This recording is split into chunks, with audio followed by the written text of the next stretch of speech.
문제 다 읽어봐서 알겠지만 역시 자연2라고 나온 것도 문항 4개로 이루어져 있고요. 뭐 가에서 뭐 이러이러 해가지고 20초 뒤에 밝은 문 사용이 이렇게 났다면은 드론이 요게 좀 수직인데 요게 빠졌네. 여기 오타 지금 발견했네요. 수직으로 상승 속력에 대해서 논하시오 그랬는데 속력에 대해서 얘기하라고 그랬지만 사실은 요거는 파동의 간섭 관련한 문제라고 봐야지 되겠고, 그 다음에 2번 이러저러 해가지고 이람수 뭐 해가지고 뭐가 나와가지고 광전자가 하면서 요것도 파동 파트라고 하거나 광전 효과 이런 거는 양자 역학 관련한 내용이라고 해도 되겠고요. 3번 이렇게 해가지고 뭐 이동하면서 전기 에너지 소모가 어떻게 되냐 하면서 요건 전자기. 4번 이렇게 했는데 뭐 프로펠러가 이래 해가지고 그 고장이 났다면은 얘가 어떻게 움직일까? 결국에는 포물선 운동입니다. 그래서 단순 역학 하게 돼가지고 또 이와 같이 4개 단원으로 나눠져 있는 것처럼 생각을 한다면 각 대단원에서 물리에서 한 문제씩 이렇게 나왔다고 보는 그런 문제네요. 자, 그러면서 그 연대 문제의 또 상당히 특징이라고 할 수가 있는 게 문항이 4개가 되면은 각각에 대해서 뭐 1, 2번은 연관성 있고 아니면 뭐 아예 연관성 없는 별도의 얘기들을 문항마다 하고 있고 이럴 수도 있는 건데 굳이 그럴 필요가 있나 싶을 정도로 앞에 문제에서도 그랬었죠. 이게 1, 2, 3, 4번 문제를 쭉 풀어가는 흐름이 있거나 한 가지 현상, 비슷한 상황, 여기서 다른 관점에 대한 의문, 질문점을 굳이 거기서 만들어내게 돼 있어요. 아까 전에 1번만 해도 태양에서 이러이러한 핵반응이 일어난다. 중성자들이 날아간다. 그런 중성자, 양성자, 전자들 중에서 우주선에 도착을 한다. 이중슬릿. 그런 것들이 충돌도 한다. 뭐 날아가고 뭐 이런 식으로 하면서 상황을 조금씩 변형하는 식으로 해서 그 다음에 하는 식으로 물어보는 경우가 있는데 그렇다고 하더라도 앞에 문제를 못 풀었기 때문에 뒤에 문제는 따라갈 수 없다. 이런 일은 벌어지지 않으니까 여러분들 각각의 문항이라고 생각하고 뭐 이렇게 스토리 구성하느라고 수고했다 이 정도로만 받아들여주면 좋겠습니다. 여러분들이 연대 문제 같은 경우에는 내가 오히려 중앙대에서는 어렵게 나오면 굉장히 까다로운 문제가 나올 수도 있다고 그랬었는데 어쨌든 내가 시험장에 들어갔더니 내가 맨날 강조하던 것 중에 하나죠. 문제가 상당히 어렵게 나왔다. 그러면 여러분들은 어떻게 해야 된다고? 이번에 잘하면 진짜 웬만하면 합격할 것 같은데 하는 생각을 해도 괜찮다고. 왜? 내가 풀기 어려운 문제는 내가 지원한 학교가 내가 적절한 수준으로 지원을 잘했다면은 나랑 똑같은 수준의 학생들이 같이 시험을 보는 거기 때문에 내가 어려우면 남들도 어렵다. 그러면 거기에서 이 문제 굉장히 어렵다. 아무도 못 푼다. 다들 백지를 내버릴 때 나만 중요한 점수로 획득할 수 있을 만한 몇 가지 사항들은 그래도 이런 거는 맞지 하는 것들을 적고 답은 못 써도 부분 점수를 얻어갈 수 있다는 거죠. 그런데 그거를 옛날에는 연대에서 문제 어렵게 나올 때는 연대에서도 굉장히 강조를 했었는데 이제는 작년에 나온 거 문제를 보면서 더 생각을 해보면은 여러분들이 못 풀만한 문제는 문항 자체가 출제가 되지 않죠. 그래가지고 끝까지 제대로 풀어야 된다. 연대 지원하지 않는 학생들도 있을 텐데 중앙대를 지원했다면 중앙대는 어쩌면 문제가 약간 까다롭게 나오면은 대표적인 경우가 지난 시간에 풀었었던 중앙대 2021학년도 그러니까 작년에 본 시험 거울 이렇게 돌아가는 문제. 이건 뭐 봐도 언뜻 이렇게 봐서는 처음 보는 문제인데 이해도 안 되고 상황도 어떻게 되는 건지 봐도 헷갈리고 몇 번 읽어보고 그런 문제는 여러분들이 정말 더 집중해서 보면서 맞는 얘기 쓰면 쓸수록 아예 손 놓은 학생들보다 점수차가 확 벌어지는 그런 문항으로서 등락을 가를 문제라고 생각해야지 되겠습니다. 말이 좀 있었는데 1번 뭐 그냥 똑같은 문제죠. 1번에서도 이중슬릿이 드론의 아래쪽에 부착되어 있다라고 그럽니다. 드론이라는 것을 뭐 어떻게 도입을 하긴 했는데 드론에는 전자기파 발생장치 적절한 파장의 값을 가지는 걸 부착해 놓고 여기 이중 슬릿을 만들어 놓으면은 내가 여기에서 쏜 거 여기서 나가고 바닥에 있는 스크린에 대해서 회절 퍼져나가서 간선문이 밝은 어둠 뭐 이렇게 나타나겠다는 거죠. 그렇게 했을 때 내가 적절한 D만큼의 간격을 가지는 거 1.5mm라 그랬는데 나중에 요거 단위 변환할 때 또 순간 헷갈리지 않기 위해서 1.5 곱하기 10의 마이너스 3제곱미터라고 미리미리 바꿔놓는 것도 실수를 줄이는 방법이겠습니다.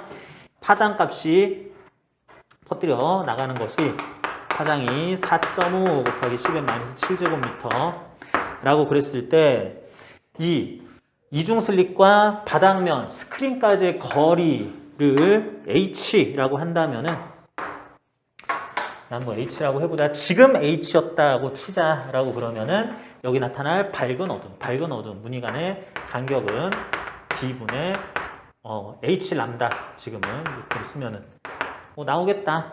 그러니까 지금 델타 X가 27mm로 드러났다라고 한다면은 현재 거리를 알 수 있고 그때까지 드론이 등가속도 운동하면서 올라갔다 그러면은 상승 속력 뭐 이런 것들 시간 뭐 해가지고 다 구할 수 있겠다 뭐 그런 얘기예요. 그래서 이거는 그렇게 어렵지도 않고 평범하면서도 내용상 여러분들이 계산도 그렇게 까다롭지 않게 다 할 수 있었던 문제입니다. 이런 것들 앞에서도 봤었죠. 뭐 전반적으로 좀 평이한 문제들이 나온 것처럼 보이긴 했는데 자연 1세트 같은 경우에서도 1번 문제가 상당히 쉬웠어요. 막 복잡한 게 하나도 없이.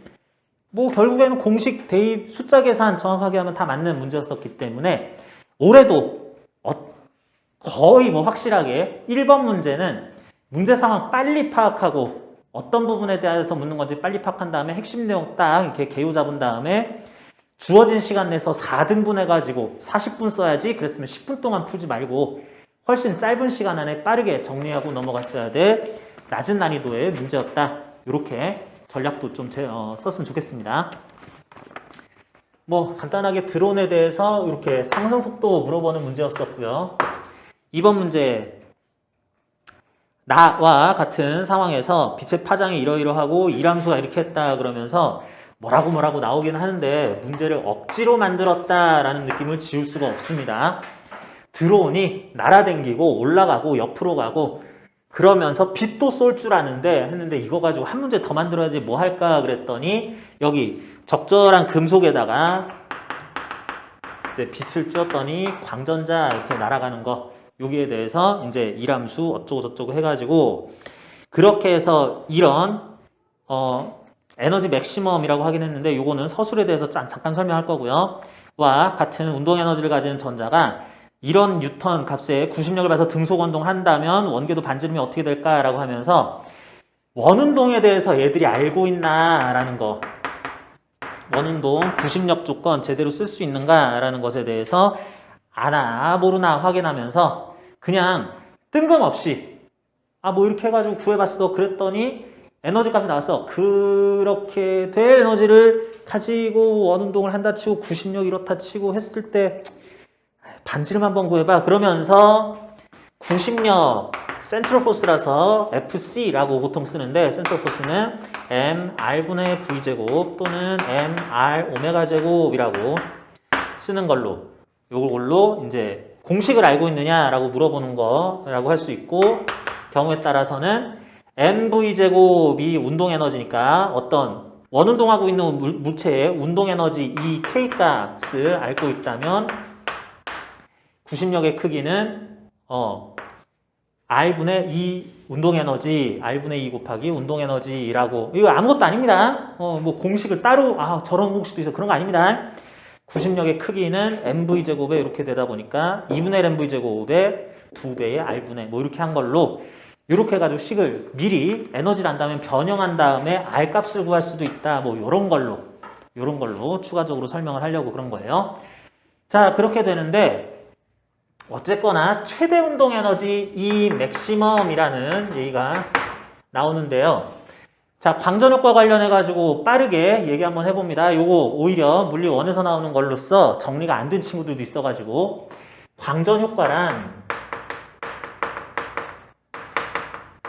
광자가 전자에 충돌하면서 그 에너지를 전달했더니 전자는 흡수한 에너지를 광자와 결합하면서 가지게 된 에너지를 운동 에너지로서 가지고 금속에서 튀어나가는 현상이다 라고 하면서 그럴 과정에서 금속에서 광전자가 튀어나갈 때 금속으로부터 분리되는 데에 나는 에너지 나간다 이게 아니라 여기에 어느 정도 부착돼 있었기 때문에 여기서 함께 있었기 때문에 분리 자체를 하는데 필요한 에너지 이람수가 있다라고 해가지고 이렇게 해서 튀어나가는 광전자는 속도가 V라고 했을 때 광자하고 부딪혔다가 그것과 결합 또는 에너지 흡수된 상태로 가다 보니까 광자가 전자하고 부딪혀야 되는데 은근히 요 표현과 설명이 하나 더 들어가 있으면은 광전효과 관련해서는 뭐 문제가 나온다면 좋을 때도 있습니다. 얘네들은 1대1의 개수비로만 결합한다고 하자. 이게 사실은 핵심 중에 핵심이죠. 여러분들이 알고 있는 모든 문제풀이 방법이 전자에 광자 2개가 와서 에너지 전달한다. 저 광자가 하나 와가지고 내 에너지를 여러 개 전자에 분산해서 나눠준다. 이렇게 해버리면 다 틀려버리는 거기 때문에 여러분들이 알고 있는 그래서 F진동수의 광자 1개가 이람수만큼을 빼고 나머지를 전자에 운동에너지로 에너지를 준 다음에 그런 속도로 광전자가 날아간다라고 하는 거. 요 서술도 뭐 이렇게 해오는 과정에서 나름 광자 각각은 금속에 있는 자유전자와 1대1의 개수비로 에너지를 전달한다. 이런 표현 들어가는 거. 뭐 혹시 나온다면 써주면은 좀 그럴듯할 것 같아요. 그러는데 이렇게 해가지고 V라는 속도로 날아가는 전자에 대해서 우리는 이거를 광자 결합한 전자, 광자의 에너지를 흡수한 전자라는 의미로 아무것도 아니에요. 전자가 그냥 있으면 그냥 전자 금속에서 자유롭게 돌아다니면서 전류현상 나타낼 수 있으면 얘는 너는 자유전자. 아니면 뭐 여러분 아는 거 다이오드, 뭐 반도체 뭐 이런 거 할 때 도핑하는 과정에서 어떤 도펀트를 집어넣는데 얘가 옥텟 규칙 만족시키면서 전자 하나가 더 있어 15조 건수였어. 그러면 이 전자는 얘는 잉여전자 뭐 이렇게만 얘기를 한다는 거죠. 그럴 때 광자와 결합해서 현재 날아가고 있는 요 전자는 광전자라고 한다는 거. 말만 그냥 그렇게 붙여놨다는 거지. 그냥 다 전자가 어떤 운동 상태, 행태, 양상을 가지고 있는지를 설명하는 것에 따라서 용어가 조금 달라진다는 거죠. 그래서 여러분들 시험이라는 그 순간에 좀 이렇게 압박감을 받으면서 막 쓰다 보면은 내가 뭐라고 쓰는지도 모르고 막 쓰는 경향도 있는데 한 가지 우려되는 거는 내가 지금 이 설명을 하기 때문에 갑자기 여러분 머릿속에서 혼란이 일어나면 안 됩니다. 내가 여러분한테 헷갈리지 말라고 그 용어 정리 잠깐만 하려고 그러는데 안 헷갈리고 있었는데 갑자기 듣고 나서 헷갈리기 시작하면 안 돼요. 빛이 원래는 파동인데 빛을 이게 적당량의 에너지를 한 덩어리처럼 볼 수 있을 그런 입자처럼 볼 수 있을 빛의 에너지 전달 단위체 입자 하나하나를 우리는 광자라고 하죠. 포톤 광자라고도 하고요. 광량자라고 하는 거는 완전히 광자하고 똑같은 말이고요. 광양자라고 써도 뭐 그거는 맞춤법의 문제기는 한데 뭐 그렇게 쓰는 경우도 있는 것 같죠. 보통의 경우에 금속에 들어있는 전자 중에서 특히 속박에서 원자핵에서의 속박에서 자유롭게 돌아다닐 수 있어서 전류 현상을 나타내는 전자, 자유전자라는 것과 이제 충돌을 할 텐데 그래서 날아가는 애는 광전자라고 얘기를 하자. 그래가지고 요거 용어 이런 것들 쓸 때 광자, 광량자, 광전자 요것들 오묘하게 말 이렇게 썼다 저렇게 썼다가 내가 지금 뭐 쓰고 있지? 뭐 이런 것들 순간 착각해서 실수하고 그러는 경우들 간혹 봅니다. 그래서 하는 말이에요. 혹시 용어가 정리가 안 됐다면 그렇게 하고요. 학생들 중에 이상하게 뜬금없이 요 용어를 쓴 친구들이 있어요. 그래가지고 하나 얘기하는데 양자는 뭐냐? 양성자 아니죠? 양성자도 아니고 양자는 뭐예요? 양자? 양자 컴퓨터 뭐 이런 얘기도 있고 양자 역학 그런데 양자는 뭐예요? 광양자에서 빛이 빠지면은 광전자에서 빛이 빠지면 그냥 전자인가? 뭐 이렇게 하면 안 되고요. 양자라는 개념은 이렇게 표현해도 될까? 좀 보통 명사 같은 느낌입니다. 요거는 이것도 보통 명사인가? 그렇긴 한데 개념 용어라고 할 수 있는 건데 양자라고 하는 거는 이만큼이 한 덩어리라는 입자화되어 있는 물리량처럼 쓸 수 있는 모든 것을 양자라고 그래요. 빛이 파동인 줄 알았는데 이래 해가지고 이런 덩어리 에너지 단위체들이 입자처럼 생긴 것들이 우두두두 오고 있는 거다. 이것이 지금 양자화돼 있다 또는 양자들이다 속한다고 할 수도 있는 거고 수소 원자 주변의 전자가 가질 수 있는 에너지 준위가 요런 값 아니면 요런 값이야 라고 하면서 이렇게 따박따박 떨어뜨려 놓았을 때 이런 것들을 양자화되어 있다, 퀀타이즈드 됐다 라는 식으로 표현할 때 쓰는 거라서 실제 여러분들은 답안지에 이 말을 쓸 일은 아예 안 나온다고 생각해도 되겠습니다. 양자라는 말은 그냥 잊어버리라는 얘기고 의외로 이거 모르는 친구 있는데 뭐 대답 알아도 안 할 것 같은 생각도 듣기는 합니다. 되게 쉬운 용어인데 핵자가 뭐니? 핵자가 뭐예요? 대답할 사람? 핵자 별거 아닌데 핵을 구성하는 입자죠. 그래서 양성자하고 중성자 두 개밖에 없습니다. 양성자, 중성자. 얘네들은 통칭해서 핵자라고 하자. 그러면서 앞에 문제 같은 경우에는 핵자들은 모두 각각 질량이 1U라고 하자. 뭐 이런 식으로 설명을 한다면 양성자나 중성자들은 모두 질량이 똑같이 1U식으로 동일하다고 보자. 뭐 이런 식으로 생각할 수 있다는 뜻이네. 또 이런 거 들어가는 것에서 여러분들이 중성자하고 조금 헷갈리는 게 중성미자라는 애가 있어요.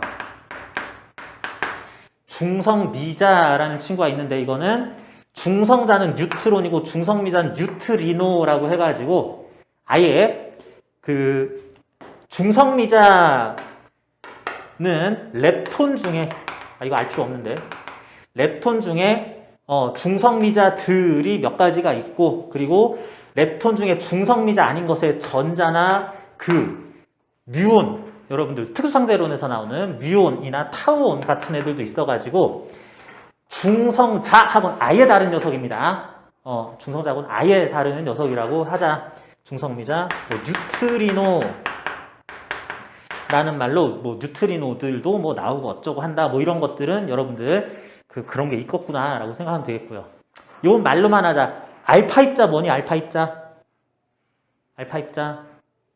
헬륨 원자핵, 양성자 2개, 중성자 2개로 이루어진 헬륨 원자핵 같은 아무튼 그런 입자들, 이거를 알파 입자라고 하고, 베타 입자는 뭐니? 베타 입자. 전자죠? 다른 말로 하면 전자다 하면 되겠고. 그리고 이제 방사선에서 알파선, 베타선, 감마선 있을 때 또 통칭을 하기도 하는데, 감마선 뭐야? 감마선은 굉장히 파장이 짧은 전자기파의 일종 해가지고 어떤 입자들의 무리가 아니란 얘기죠. 그래가지고 요거 용어 그냥 한번 정리해봤고요. 나왔는데 또 용어 아예 혼동해가지고 다른 말 쓰면 안 되니까 이렇게 했고요.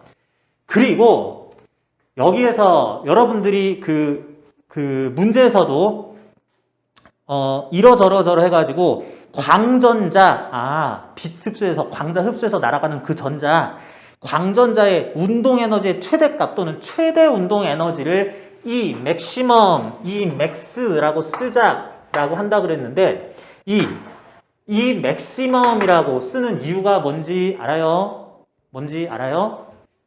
아니, 똑같은 광자 흡수해가지고 전자들 툭툭툭 튀어나가면 공식에 따라서 요거 다 똑같아야지 왜 맥시멈이냐 하는데 이게 이런 광자, 진동수로 가진 빛이 와서 그런 광자가 이람수 빼기 나머지 에너지를 전자에게 전달했다. 그래서 흡수됐다라고 그랬을 때 이게 경우에 따라서는 이렇게 100% 에너지 전달이 안 되는 경우들도 있기는 있어요.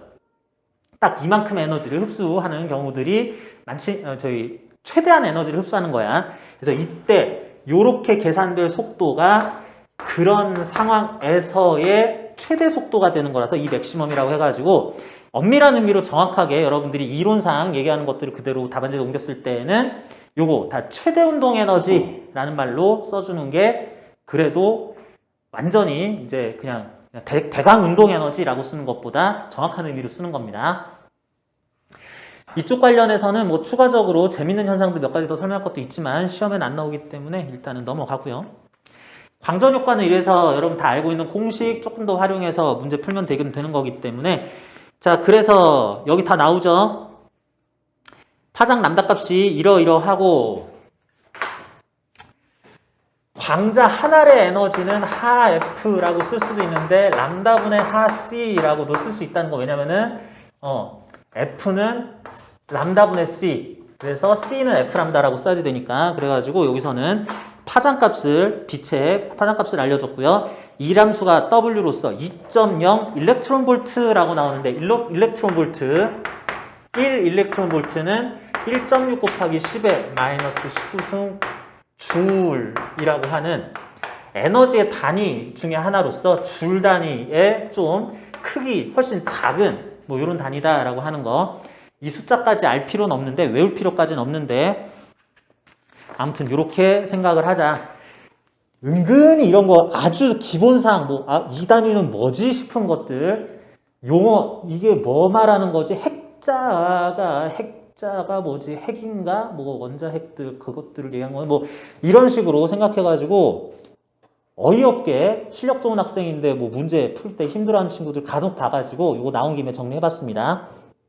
그래서 최대 운동 에너지 이 맥시멈을 가지고 가지는 전자 질량도 알고 뭐 하고 있으니까 그런 전자가 이런 크기의 구심력을 갑자기 뜬금없이 받아서 뭐 등속 원동할 경우에 반지름을 논하시오.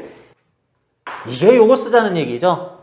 그래서 몇 뉴턴의 전기력을 받으면서 전자가 요런 운동 에너지를 가지고 있다면은 반지름 구하세요 라고 하면은 뭐 이런 공식 다 쓸 필요 없이 바로 계산도 가능하거나 검토도 가능하기 때문에 자, 그런데 내가 이렇게 얘기를 하긴 했는데 여러분들 요거 해설지 봅시다. 해설에서 10쪽이죠. 10쪽에 2번 이제 계산만 신나게 하고 있어요. 계산 쭉 해봤더니 이람수 이렇게 해가지고 줄 단위로 바꿨고요. 운동에너지 최대값 1.2 곱하기 10-19승 줄 뭐 이렇게 했고요. 원궤도 반지름을 R이라고 한다면 구심력을 F라고 했을 때 F는 R분의 mv제곱 해가지고 이러저러 해가지고 계산 끝내보니까 0.08m 이렇게 나오네. 8cm 0.08m라고 나오네. 해설에서는 학교에서 제시한 해설에서는 F는 R분의 mv제곱이라는 mR분의 v제곱이라는 공식을 이용했다라고 하는데 선생님 그러면은 첫 번째 그 구심력 크기 공식 그대로 F 구심력은 mR분의 v제곱을 이용하는 방법 하나. 두 번째 아니 내가 이렇게 해가지고 전자가 원운동 할 때 그 운동 에너지를 광전 효과에서 이 맥시멈으로 구했으면은 그러면은 이거 숫자 나왔으니까 2분의 R 아니면 R은 F분의 뭐 이렇게 해가지고 요 계산만 하는 풀이를 따르는 경우. 자 2번 경우 자 둘 중에 어떤 게 득점에 더 유리했을까요? 어떤 게 더 득점에 유리하다? 우리 여름방학 때부터 10회차 2학기 들어서부터는 6회차를 관통하는 내가 항상 제일 중요한 것이라고도 할 수 있다는 어떤 얘기 둘 중에 어떤 걸 선택하는 게 좋겠다? 풀이 방법이 두 가지 이상 떠올랐을 때 뿐만이 아니라 모든 풀이를 함에 있어서 제시문을 다시 한번 확인하고 내가 이쪽 길로 가도 괜찮은가 라는 거 판단을 해줘야 된다 그랬죠. 제시문에서는 뭘 제시한다? 출제자의 의도를 제시한다. 야, 나 채점하기 좋게 요 방법대로 풀어. 딴 방법대로 풀지 마 라고 되어 있으니까. 그렇기 때문에 내가 항상 풀면서 관련된 내용이 제시문에 어떻게 숨어 들어가 있는지 또는 문제의 단서 조항에 뭐라고 나온 것들을 내가 제대로 활용해서 쓰고 있는지 요거를 꼭 확인하면서 풀려고 했는데 깜빡깜빡 하죠 여러분들. 맞다 그랬어야 됐지 하면서 그냥 내 맘대로 풀고 있었죠. 그러지 말라고. 혹시 잘못된 방향으로 풀 수 있을까봐. 그러면 만약에 확인도 원래는 해야 되지만 내가 풀이 방법이 두 가지가 떠올랐다라고 그랬을 때 어떤 걸 써야 될지 고민이 된다면 어떻게?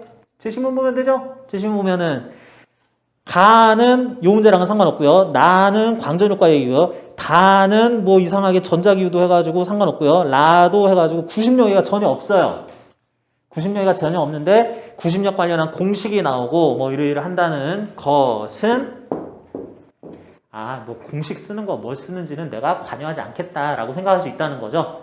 그리고 이게 물리 2에서만 나오는 내용 중에 역학에서 대표적으로 포물선 운동과 원운동 관련한 문제 운동 상황은 항상 연대선 출제가 되기 때문에 그거는 언제든지 나온다 그랬는데 아니나 다를까 그 1번 세트 자연 1 세트에서는 포물선 운동하는 경우가 나왔었고 자연 2 세트에서는 여기서 원운동 관련한 구심력 조건 나왔었고 그리고 뒤에 문제에서 2세트에서 포물선 운동도 또 나오고 있죠. 원운동, 포물선 운동은 물리 2에 남아있는 이제 계산이 약간 더 까다롭거나 공식이 필요한 이제 핵심 중에 핵심 요소, 뭐 문제 출제거리가 되기 때문에 여러분들이 만약에 연대 논술, 물리 논술의 최후의 준비를 하겠다라 그러면은 풀어봐야 될 것 정말 다 쳐내고 나서는 문제 연습 문제 풀이 포물선 운동, 원운동, 2단원의 전기장, 전기력선, 전기장의 의미, 뭐 어쩌고저쩌고 하는 거, 전위 표현. 요거 세 개가 뭐 중앙대에서 돌림이 나올지도 모르죠. 그거 빼고 최중요 세 가지 주제다. 요건 좀 말이 많네. 하나 여러 가지이긴 하지만 요거는 반드시 준비를 하고 넘어가자. 선생님 그럼 무슨 문제를 풀어야 되나 뭐 문제 풀 수도 있기는 한데 여러분 그 EBS 사이트 들어가면은 수능 특강 수능 완성은 무료 다운이 가능합니다. 정책적으로 뭐 그렇게 하는 거라서 작년 것도 다운이 가능한데 수능 특강 수능 완성 작년 거 올해 거 다운받아 가지고 요 관련 문제만 좀 더 풀어보는 것도 내가 포물선 운동 계산하는 거 영 자신이 없는데 싶으면은 그렇게 하는 것도 한 가지 방법일 수 있겠네요. 할 줄 알잖아 근데 그죠? 그리고 연대는 다른 학교처럼 물리 2에 나오는 공식 구심력은 이렇게 구하는 거야 라는 거 이런 거 안 써줍니다. 교과서에 나오는 건 당연히 알아야지 그러면서 되게 불친절하게 교과서에서 안 나오는 것들에 대해서는 뭐 당연히 문제에서 풀 수는 없는 거긴 한데 교과서에 나오는 건 물리 1인지 2인지 내가 알게 뭐야? 어차피 니네가 알아야지 하는 식으로 하기 때문에 이거 필요한 공식 아까 전에 내가 전기장, 전기력, 전위 관련한 공식 뭐뭐는 이거 외우라 그랬죠? 혹시 까먹었었다면 다시 한번 외워봅니다. 전기력에 의한 이 일은 전기력 곱하기 그 힘 받으면서 전기력 방향으로 이동한 거리 변위 t는 전기력은 움직이는 전기력 받는 그 입자의 전하량 Q 곱하기 그 위치 전기장이라고 해야지 되니까 F는 QE 곱하기 D라고 쓸 수도 있고 D만큼 거리 떨어진 전기장 E 뉴턴/퍼 쿨롱이 형성된 공간에 특정 지점 D만큼 떨어진 거리 차이에 전위차가 델타 V 볼트다라 그러면은 QV라고도 구할 수 있다. 이거 변형하면 F는 D분의 QV, QQG는 V는 ED, E는 D분의 V, 뭐 뭘로든 다 쓸 수 있다는 거 다시 한번 얘기를 하고요. 중요한 공식이죠. 그런 공식 외우는 것도 중요한데 어떻게 활용하는지 그거 문제로 연습하는 것도 또 필요하다고 다시 한번 얘기합니다. 뭐 그런 문제였다. 뭐 더 이상 할 말은 별로 없는 요 정도 수준에서 몇 가지 점검하고 넘어갈 문제였습니다. 3번 문제는 뭐 간단하게 얘기하고 넘어가는 문제들 여러분 다 봤으니까 결국에는 전자기후도 얘기하려는 거죠. 전자기후도 상황에 대한 건데 자 요거는 우리가 드론 옆에서 떠 있는 거 보는 것보다도 위에서 내려다본 상황으로 어떤 공간 안에 자기장이 형성돼 있어서 드론이 뭐 어떻게 생겼는데 이 안에는 회로가 내장돼 있어가지고 전원 공급이 따로 되지는 않는데 그러면 드론 몸체 이런 거는 다 그냥 괜히 그냥 붙어 있는 거고 3번 문제 푸는데 필요한 것은 이런 자기장 속에 요 회로가 쭉 들어간다 뭐 그거 필요하다는 얘기죠. 여러분 맨날 푸는 그래서 얘가 요 안에 들어가는 과정에서 유도 기전력, 유도 전압 값과 저항을 이용해서 전류가 얼마나 흐르게 되는지 유도 전류 값 구하는 거 뭐 이런 거 하면 되는데 종종 받는 질문이 이거예요. 뭐 이런 상황에 대해서 제시문 다에서 얘기를 하고 있는데 야 이걸 왜 이렇게 이해를 못하는 친구들이 가끔 있냐? 여러분 다 이해했어요? 잘했어요? 뭔 얘기냐면 드론을 해가지고 밖엔 자기장이 없다고 치자. 이래 돼 있는데 이 도선의 한 변 길이인 L로서 네 번째 줄이죠. 드론은 자기장이 있는 영역의 서쪽 끝으로부터 서쪽으로 D만큼 해가지고 서쪽 끝으로부터 서쪽으로 D만큼 이거 뭐 오타예요? 뭐 말이 이래요? 그러면서 이거를 이해를 못하는 친구들이 있는데 지금 여기 방위 표시가 되어 있으니까 나는 플러스 x 마이너스 x 플러스 y 마이너스 y 오른쪽 왼쪽 위 아래 면에 대해서 지면에 대해서 연직 방향 연직 윗방향 아랫방향 얘기도 할 수 있지만 수평 방향으로는 동서남북이라는 말로 방향을 표시를 하고 싶다. 그렇게 하면은 정답에다가 뭔가 쓰거나 그럴 때도 동서남북 이용해가지고 표현하고 플러스 x 플러스 마이너스 y 나와 있을 때는 플러스 마이너스 z 방향 이런 거 나와 있을 때는 그 방향을 또 따라 달라는 거 다시 한번 얘기를 합니다.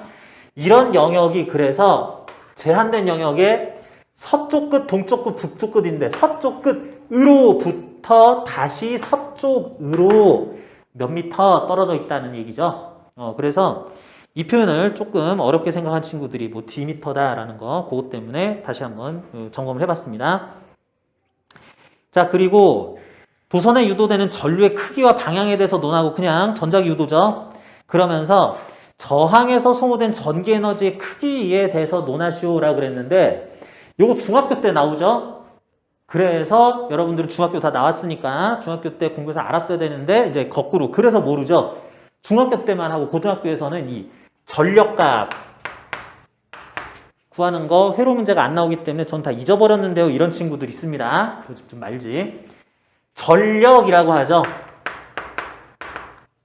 단위는 와트 단위를 쓰는데 와트 단위랑 똑같은 단위가 줄 퍼 세크 단위죠. 그래서 P와트, 100와트다 라 그러면은 공급하는 에너지가 될 수도 있고 소모하는 에너지가 될 수도 있죠.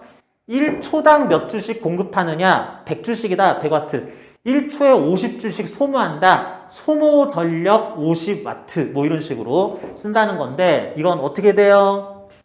이게 전력 P 값은 파워라고 쓰죠. 그래서 P라고 쓰는데 전력은 VI라고 쓰거나 옴의 법칙 V는 IR에서 I는 R분의 V 하니까 R분의 V제곱 또는 I제곱 R 와트라고 볼티지, 암페어, 옴 단위 써가지고 이렇게 쓰면은 전력 값 구할 수 있다는 거. 그래서 필요한 값 구해서 하면 되는데 이게 1초당 소모하거나 공급하는 지금 같은 경우는 소모하는 에너지죠. 회로에서 소모하는 에너지이다 보니까 몇 초 동안 소모한 에너지의 총량은 이라 그러면은 곱하기 시간 하면 되죠. 몇 초 하게 되면은 100와트짜리를 10초 동안 사용했어 라 그러면 1000줄 소모했을 것이다. 총량. 그런 식으로 쓴다는 거.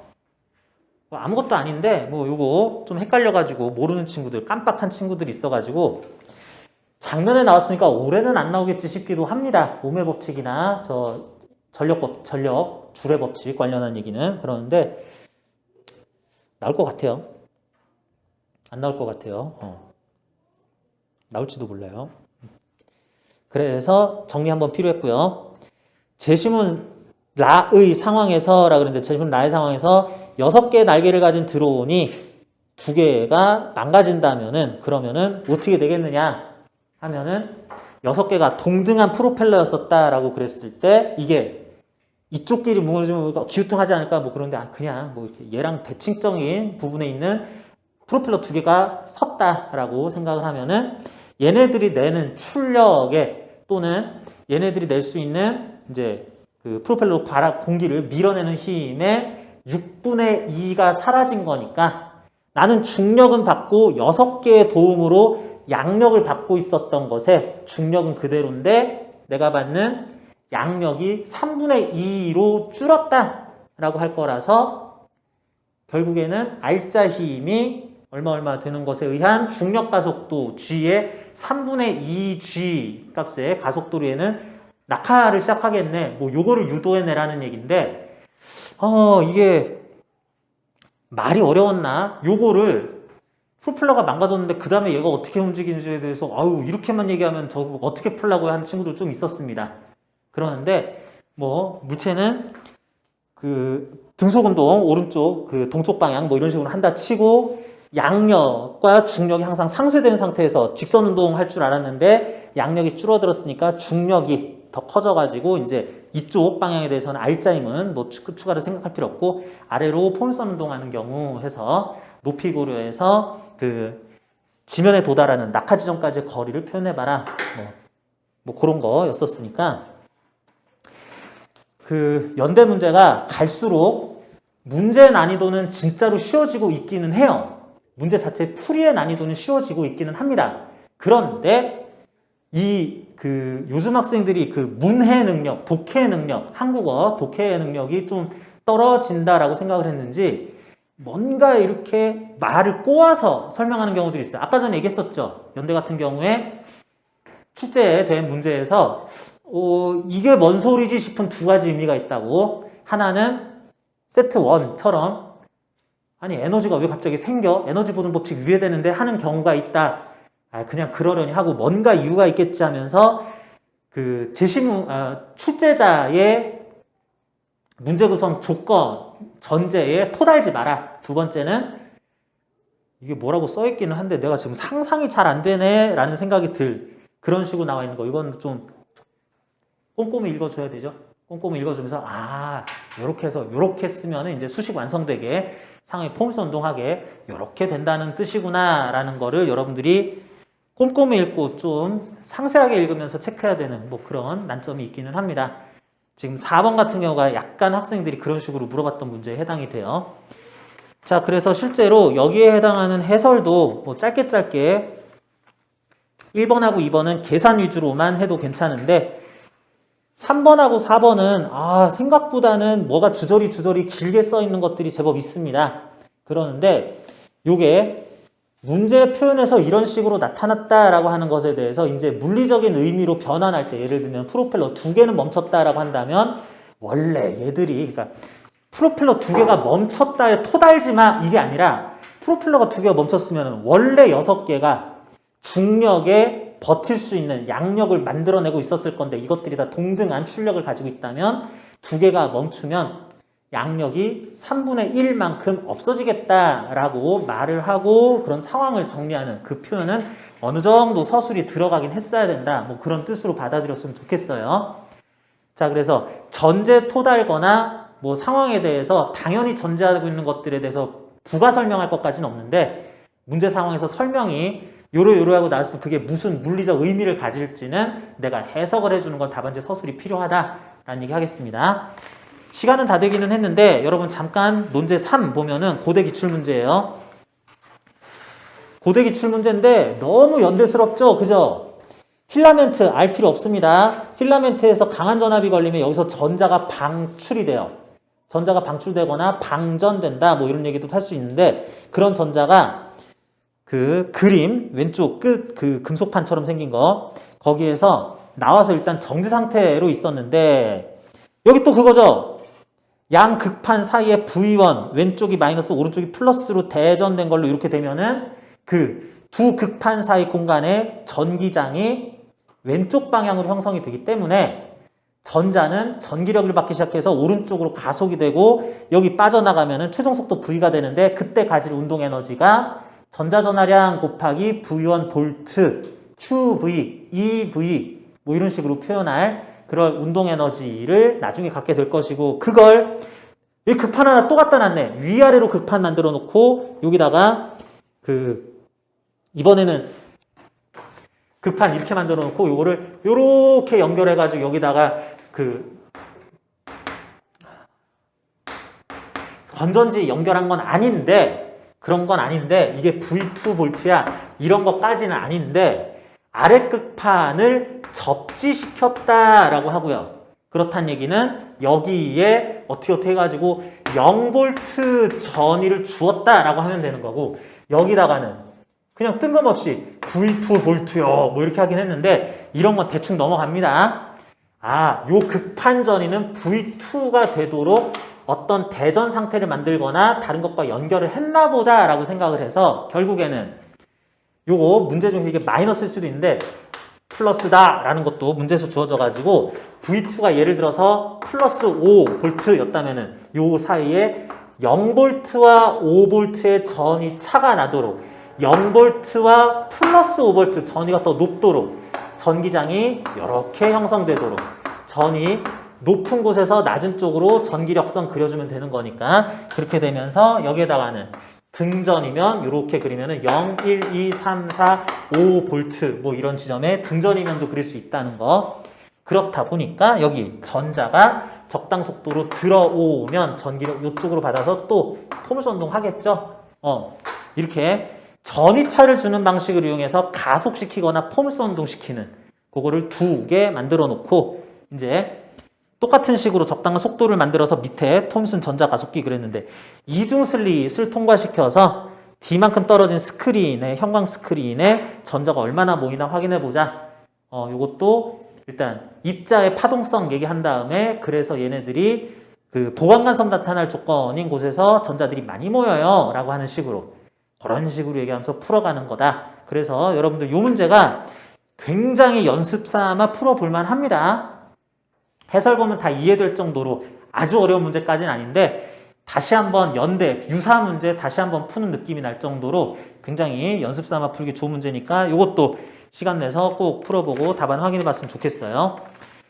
자, 그래서 오늘 일단 여기까지 해가지고 그동안에 여름방학 때부터 시작하면 10회, 2학기 때부터 시작하면 6회에 걸친 논술 특강 마무리했는데 다시 한번 얘기합니다. 여러분들은 누가 뭐라 그래도 대한민국에서 존재하는 가장 우수한 강사의 논술 특강을 들었어요.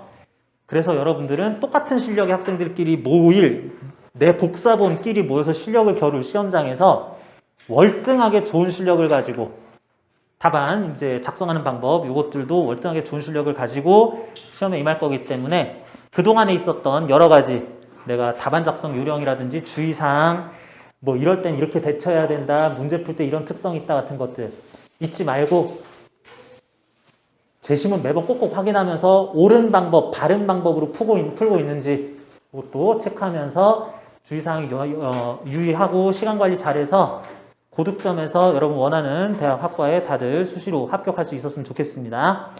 자, 오늘 수고하셨고요. 그동안에도 수고하셨고 이번 주에 연대 시험 보러 가는 학생들은 조금만 더 박차를 가해서 복습할 것 좀 한 다음에 합격 꼭 했으면 좋겠다는 얘기 마지막으로 할게요. 자, 그동안에 수고하셨고요. 질문 있는 학생들 질문 마지막으로 하면서 마무리하겠습니다. 질문 없는 사람은 가도 좋고요.